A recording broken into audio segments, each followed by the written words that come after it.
Oui, merci Monsieur le Président. Quatre observations sur cette décision modificative. La première, au titre de l'ajustement des recettes, nous notons 6 millions d'euros supplémentaires qui sont tombés dans notre escarcelle du fait de la CVAE, cotisation sur la valeur ajoutée des entreprises. Je crois que c'est important de bien comprendre de quoi il s'agit.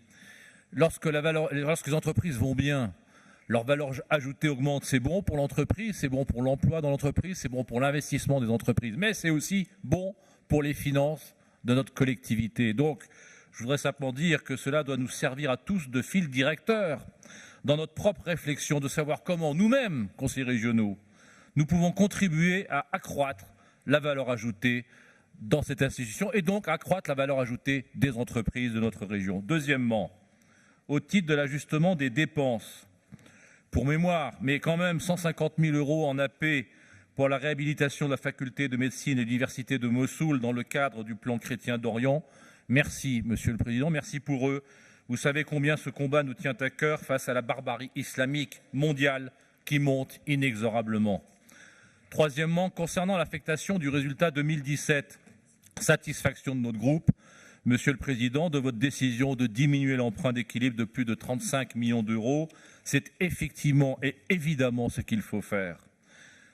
Dernière remarque concernant la modulation des fractions de tarifs de la TICPE, la taxe intérieure sur la consommation de produits énergétiques, cette fameuse taxe Grenelle. En revanche, Monsieur le Président, déception, vous persévérez dans l'erreur pour la troisième fois.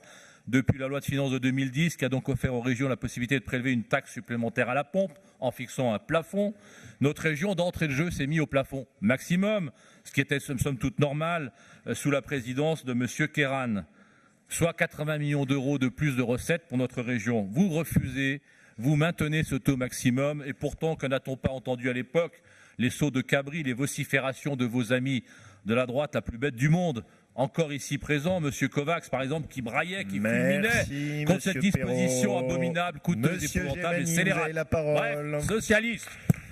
Merci, M. Perrault. C'est pas M. Gemani. Alors,